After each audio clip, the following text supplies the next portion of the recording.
Hello friends, my name is Anuj Goyal from get my university. आज मैं आपसे एक बहुत ही डिफरेंट टॉपिक के बारे में डिस्कस करने जा रहा हूँ, which is NExT national level exit test, NExT 1 and NExT 2, one exam for one country.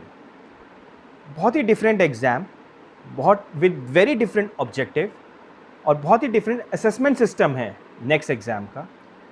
With all these things I am sure जो आउटपुट निकल के आने वाला है वो बहुत ही इन्फॉर्म्ड और बहुत ही अच्छे क्वालिटी सोफिस्टिकेटेड डॉक्टर्स का निकलने वाला है, और यही ऑब्जेक्टिव भी है गवर्नमेंट ऑफ इंडिया और नेशनल मेडिकल काउंसिल का। देखिए, नेक्स्ट का एग्ज़ाम मार्च 2022 में शुरू होगा और यही आपकी फाइनल डेस्टिनेशन भी होगी। तो बहुत इंपॉर्टेंट है डे 1 पे जान लेना कि डे एंड में, दैट मीन्स 5 ईयर्स 6 ईयर्स बाद जब आपका प्रोग्राम कंप्लीट हो जाएगा, क्या एक्सपेक्टेशन है आपसे, किस लेवल की कॉम्पिटेंस एक्सपेक्ट की जा रही है, सो दैट आप उस ड्यूरेशन को उसी हिसाब से प्लान करें और वही सारी स्किल सेट को अचीव करने की, नर्चर करने की पूरी तरह से कोशिश करें। और यहाँ एक्सपेक्टेशन गैप जितना कम से कम होगा उतना ही आपके लिए अच्छा रहेगा। बहुत से ऐसे स्टूडेंट्स हैं जो पास्ट ईयर्स में अब्रॉड गए हैं, बाहर पढ़ने गए हैं, लेकिन क्योंकि उनको सही मेंटरशिप नहीं थी, सही इन्फॉर्मेशन नहीं थी, सही रिसोर्सेज नहीं थे, तो कहीं ना कहीं आज जब वो इंडिया आते हैं और जो एफएमजी का एग्ज़ाम अपीयर करते हैं, काफ़ी बच्चे हैं जो स्टकअप हो जाते हैं, यहाँ पे साल 2 साल लग जाता है और ये काफ़ी फ्रस्ट्रेटिंग होता है। तो यही एक एक्सपेक्टेशन वाली बात है। आज आप डे 1 पे एक्सपेक्टेशन सेट करके रखेंगे तो डेफिनेटली आपको पता होगा कि क्या मेरे से एक्सपेक्टेड है। इस वीडियो के माध्यम से हमने बहुत ही जेन्युइन कोशिश की है नेक्स्ट के सारे एस्पेक्ट्स को कवर करने की। नेक्स्ट एग्ज़ाम का पैटर्न क्या है, NExT exam versus FMGE exam में क्या डिफरेंस रहेगा ओवरऑल, नेक्स्ट एग्ज़ाम की टाइमलाइंस क्या रहेंगी, नेशनल मेडिकल काउंसिल का स्ट्रक्चर क्या इवॉल्व हुआ है, और भी कई सारे सवाल हैं जो हमने इस वीडियो के माध्यम से एड्रेस करने की कोशिश की है। प्लीज़ ध्यान से देखिएगा इस वीडियो। सो बेसिकली नेक्स्ट जो एग्ज़ाम है इसको कंसेप्चुलाइज किया गया था with a single objective, there should be only single exam, no multiple exams, for all the medical aspirants who are passing out their MBBS program, either from India or from abroad. So there is a level playing field, no differentiation, no FMG, nothing. Everyone enters through NEET exam and when they come out through MBBS, they have to appear for next exam. अगर आप इसकी technical definition भी देखें, next exam is proposed licentiate and medical examination which will constitute for final year of MBBS program. Final year यहाँ पे इसलिए important है क्योंकि हम इंडिया की बात कर रहे हैं। दैट मीन्स जब बच्चे 4.5 साल अपनी प्री मेडिकल और पैरामेडिकल पढ़ लेंगे, उसके बाद 4.5 ईयर के बाद 1 ईयर के पहले नेक्स्ट का एग्ज़ाम क्वालिफाई करेंगे, फिर इंटर्नशिप के लिए यहाँ पे एलिजिबल होंगे, राइट। और जो फॉरेन स्टूडेंट्स होंगे, जब वो अपना प्रोग्राम कंप्लीट करके आएंगे फिर वो नेक्स्ट लिखेंगे, जो हम आगे आपको डिटेल में समझाएंगे। ये जो प्रपोज्ड नेक्स्ट का एग्ज़ाम है that was propose by NMC, और ये एनएमसी बिल जो है ये आपका लोकसभा में मेजॉरिटी से पास हो चुका है, राज्यसभा में भी ये पास हो जाएगा, and this is for sure 2022 में ये एग्जीक्यूशन में भी आ जाएगा। तो अब आप लोग जो स्टूडेंट्स हैं उनके लिए नेक्स्ट जो भी बच्चे अब जाने वाले हैं तो 2022 से ये एप्लीकेबल होने जा रहा है। So this exam again is a very sophisticated exam. ये एग्ज़ाम का हम फॉर्मेट भी डिस्कस करेंगे, बहुत डिफरेंट है एफएमजी एग्ज़ाम के मुकाबले। It is more practical, it is more analytical, तो हम आगे डिस्कस करेंगे। But yes, this exam is really gonna be really a filter exam, जिसके थ्रू सिस्टम गवर्नमेंट कोशिश कर रही है, हमारा सिस्टम कोशिश कर रहा है अच्छे डॉक्टर्स निकालने का। और आने वाले टाइम में this will be a unifying exam, so there will not be separate exams like FMG, AIIMS, NEET PG भी इसी में कन्वर्ज हो जाएगा। सो नेक्स्ट के स्कोर पे बेसिस पे नीट पीजी के एडमिशन भी होंगे, और जिपमर, ये सारे एग्ज़ाम जो होंगे this will be a unifying common exam for which will constitute all these 4 exams.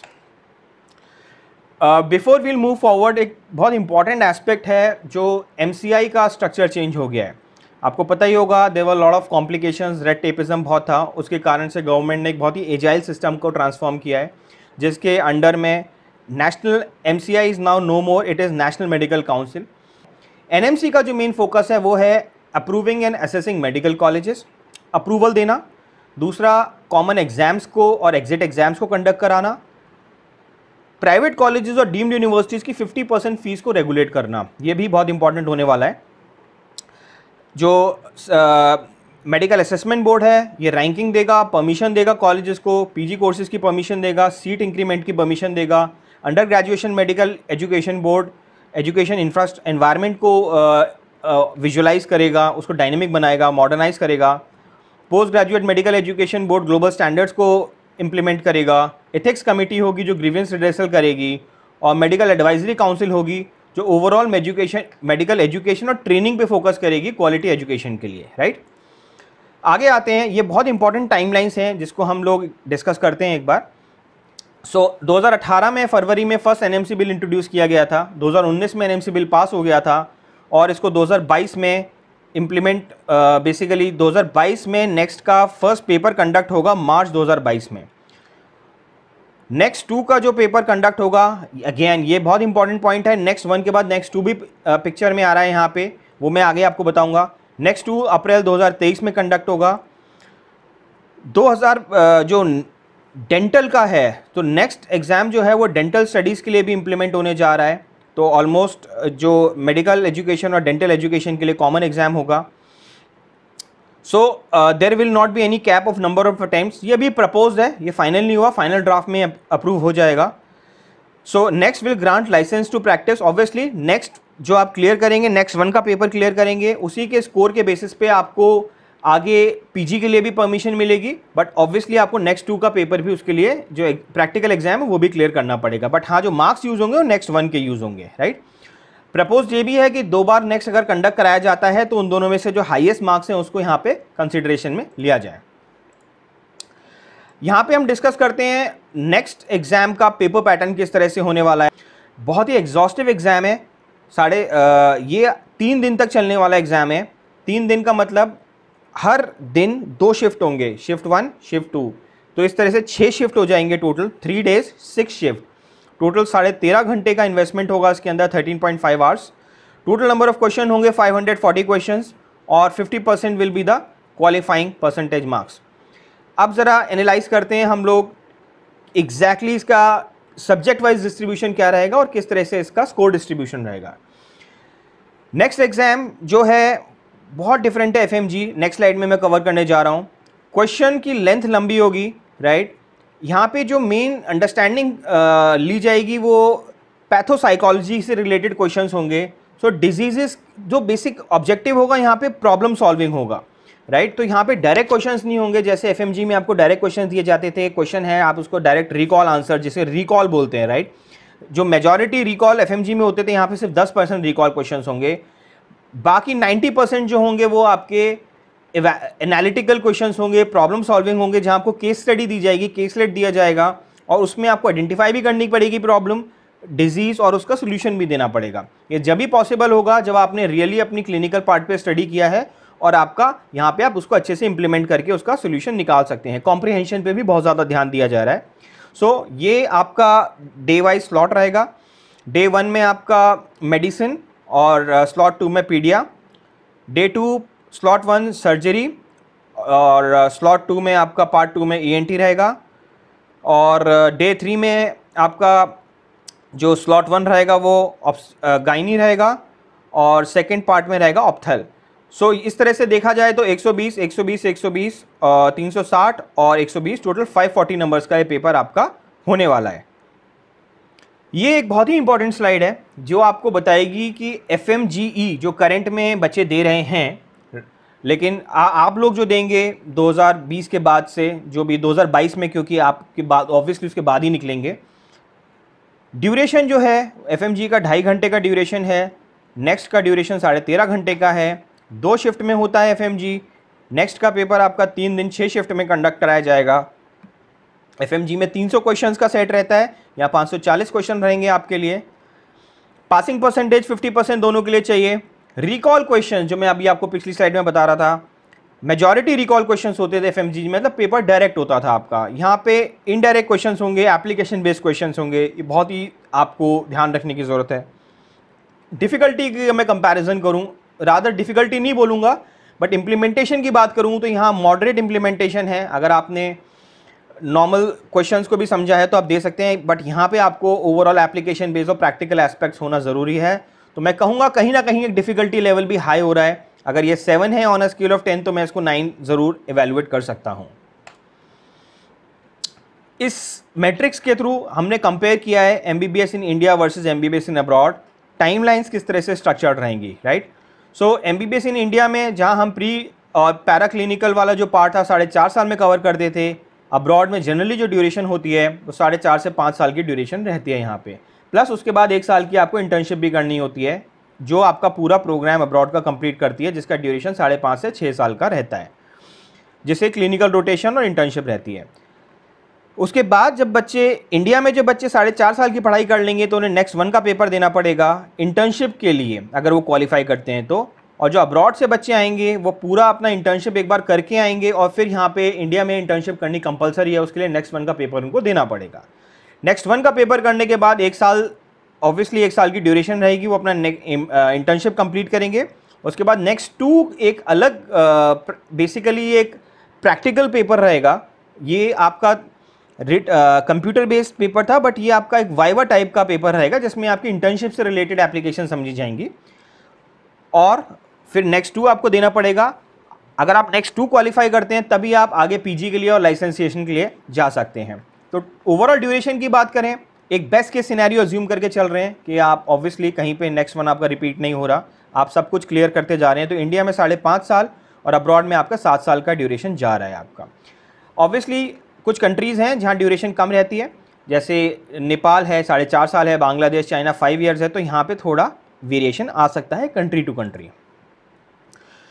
Exam timelines को अगर इंडियन पर्सपेक्टिव में समझें तो prof 1, prof 2, prof 3 part 1, prof 3 part 2, that means total मिला के आपके 9 सेमेस्टर्स हो गए। 4.5 ईयर्स आपकी यूनिवर्सिटी एग्ज़ाम कंडक्ट कराएगी। उसके बाद 4.5 ईयर के बाद जो नेक्स्ट का एग्ज़ाम होगा वो कंडक्ट कराया जाएगा और 1 साल की इंटर्नशिप होगी। उसके बाद फिर आपका क्लोजिंग एग्ज़ाम आपकी यूनिवर्सिटी कंडक्ट कराएगी। This is just to give you an scenario कि नेक्स्ट का एग्ज़ाम आपकी इंडियन एजुकेशन में कहाँ पे प्लेस हो रहा है। 4 India half year, that means 9 semester के बाद ये आपका नेक्स्ट का एग्ज़ाम प्लेस होगा और आप आगे मूव करेंगे। एक टाइमलाइंस को हम डिस्कस करते हैं कि किस तरीके से आपका कैलेंडर प्लान होगा। सो जनवरी प्रॉफ 3 पार्ट 2 के जो एग्ज़ाम्स हैं वो जनवरी में कंडक्ट कराए जाएंगे। फेबररी में सप्लीमेंट्री एग्ज़ाम्स जनरली कंडक्ट कराए जाएंगे सारे। फिर नेक्स्ट 1 का जो एग्ज़ाम है जिसको हम प्रॉफ 4 पार्ट 1 भी बोलते हैं वो मार्च में कंडक्ट कराया जाएगा। इसीलिए हम बोल रहे हैं 2022 में आपका नेक्स्ट 1 कंडक्ट कराया जाएगा। यहाँ पे 1 साल की इंटर्नशिप हो रही है जो अप्रैल में कमेंस होगी, दैट मीन्स 2023 अप्रैल में ही आपकी इंटर्नशिप कंप्लीट हो जाएगी। नेक्स्ट 2 का जो पेपर है वो फिर अप्रैल में शेड्यूल कराया जाएगा 2023 में, 2022 के हिसाब से अगर अज्यूम करते हैं, और उसके बाद पीजी आपका जुलाई में शुरू हो जाएगा। अब आते हैं कि नेक्स्ट 2 की इम्प्लीमेंटेशन क्या है और नेक्स्ट 1 से नेक्स्ट 2 में क्या डिफरेंस आ रहा है। सो आप इस तरह से समझ के चलिए कि नेक्स्ट 1 का पेपर यहाँ पे है और ये नेक्स्ट 2 का पेपर यहाँ पे है। अगर आप पहला सिनेरियो लेते हैं कि हम नेक्स्ट 1 का पेपर पास कर गए, नेक्स्ट 1 का पेपर पास करने से हमारा जो 540 में से जो मार्क्स आएंगे वो मार्क्स के बेसिस पे हम एलिजिबल होंगे पोस्ट पीजी प्रोग्राम की काउंसलिंग के लिए और रैंक भी हमारी उसी हिसाब से निकलेगी। लेकिन उससे पहले हमें इंटर्नशिप कंप्लीट करनी है, हम इंटर्नशिप करेंगे। अब यहाँ पे हमें नेक्स्ट 2 का पेपर देना होगा which is just a pass and fail exam. यहाँ कोई मार्किंग सिस्टम नहीं है, relatively it's more of a viva exam. तो हम यहाँ नेक्स्ट 1 पास करके स्कोर लाए, फिर नेक्स्ट 2 भी पास करना होगा। नेक्स्ट 2 पास करेंगे तभी हमें पीजी के लिए अलॉटमेंट होगा या हम लाइसेंस के लिए अप्लाई कर सकते हैं। सेकंड सिनेरियो, हम नेक्स्ट 1 तो पास कर गए लेकिन नेक्स्ट 2 फेल कर गए, तो यहाँ पे ऑब्वियसली इंटर्नशिप तो मैंने कर लिया नेक्स्ट 1 के कारण, बट नेक्स्ट 2 में फेल कर गया। दैट मीन्स अभी मैंने अपनी इंटर्नशिप का यहाँ जस्टिफिकेशन नहीं दिया है, तो मेरे को अभी यहाँ पे पीजी के लिए मैं एलिजिबल नहीं हो पाऊंगा। और तीसरा सिनेरियो, अगर मैं नेक्स्ट 1 ही फेल कर गया तो ऑब्वियसली मैं आगे नहीं बढ़ पाऊंगा, I have to write it again. So next 2 again जैसे मैंने बताया is a pass and fail exam and that will be judged on the practical efficacy of the student. Friends, यहाँ पे कुछ सजेशंस हैं जो हमारी तरफ से रिकमेंडेशंस हैं, बहुत इंपॉर्टेंट, ज़रा ध्यान से देखें इसको। सो पहला रिकमेंडेशन है कि आपको अपनी बेसिक टेक्स्ट बुक्स पे, अपनी फंडामेंटल नॉलेज पे बहुत ज़्यादा बिल्डअप करने की ज़रूरत है। डेफिनेटली अब आने वाले ईयर्स में सेकंड पार्ट में अपने क्लिनिकल पढ़ेंगे, प्रोवाइडेड आपका फंडामेंटल पार्ट बहुत स्ट्रांग हो। तो अपनी एनसीईआरटी के या जो भी आपकी फंडामेंटल एमबीबीएस में बुक्स पढ़ाई जाती हैं उन पे बहुत ज़्यादा फोकस करिएगा, फंडामेंटल क्लियर रखिएगा। सेकंड इंपॉर्टेंट पार्ट है आपका पैथोसाइकोलॉजी समझिए हर डिजीज़ का, ये बहुत ही इंपॉर्टेंट पॉइंट है। एज आपने देखा नेक्स्ट वन की जो एग्ज़ाम होगा वो प्योरली एप्लीकेशन बेस्ड एग्ज़ाम है। अगर आप किसी भी डिज़ीज़ की सो बेसिकली साइकोलॉजी समझनी है आपको कि डिज़ीज़ क्यों आई है, तो आपको स्क्रैच 1 से लेकर क्यों आई, क्या सिम्टम्स हैं और क्या दवाई देनी है आपको, क्या मेडिकेशन होगा, तो आप जब तक साइकोलॉजी पे नहीं जाएंगे तब तक आप उसका ओवरऑल इवैल्यूएशन नहीं कर पाएंगे। ये बहुत इंपॉर्टेंट समझने के लिए है। तो पूरा केस बनाइए, जब भी आप क्लिनिकल में हो हर पेशेंट के साथ डिस्कस करके आप अपने केसेस बनाइए अलग अलग। क्लिनिकल पोस्टिंग पे आपको बहुत ज़्यादा फोकस करने की ज़रूरत है। आपका हॉस्पिटल्स में जब आप जाएंगे, कम्युनिटी मेडिसिन में बेस्ट प्रैक्टिसेस क्या अडॉप्ट की जा रही हैं, ये सारा आपको बहुत अच्छे से समझने की ज़रूरत है। और डेफिनेटली ये लास्टली बहुत इंपॉर्टेंट है, पास्ट ईयर्स के जो सैम्पल पेपर्स हैं वो बिल्कुल हेल्प नहीं करने वाले आपको, क्योंकि पैटर्न ही चेंज हो गया है ओवरऑल। तो प्लीज़ उसमें टाइम वेस्ट ना करिएगा, वो डेफिनेटली आपको कहीं भी हेल्प करने नहीं जा रहा है। सो इस पूरी इवैल्यूएशन के साथ अब आप समझ गए होंगे कि नेक्स्ट 1 और नेक्स्ट 2 किस तरह से आप लोगों के लिए आने वाला है, किस तरह की आपको अप्रोच लेके जानी है। सिर्फ एडमिशन लेने भर से काम नहीं होगा, वहाँ 5 साल 6 साल आपको भले इंडिया में पढ़ें या अब्रॉड में पढ़ें, बहुत ज़्यादा इंग्रॉस होके डीप लेके और हर तरीके से आपको गहराई तक उतर के अपनी पढ़ाई देनी पड़ेगी। तो इसी सबमिशन के साथ आई एम श्योर आपको काफ़ी चीज़ें समझ में आई होंगी, कॉन्सेप्ट क्लियर हुए होंगे। प्लीज़ आप इसको, ऑब्वियसली रोज़ी तो नहीं है पिक्चर, पढ़ाई तो और ज़्यादा आपको स्ट्रांगली करनी पड़ेगी, but yes it is good for you also, for country also and for obviously the patients, obviously the people जो आपको आगे कंसल्ट करने वाले हैं, right. So with this thing friends, आपके कोई भी सजेशंस हो नीट से रिलेटेड, नीट काउंसलिंग से रिलेटेड, करियर काउंसलिंग से रिलेटेड, आप प्लीज़ हमसे कंसल्ट कर सकते हैं। गेट माई यूनिवर्सिटी को आप रेफ़र कर सकते हैं एंड डेफिनेटली जो भी आपकी क्वेरीज़ हैं उनको हम लोग आंसर करने का पूरी तरीके से सेटिस्फाइड तरीके से कोशिश करेंगे। Thank you.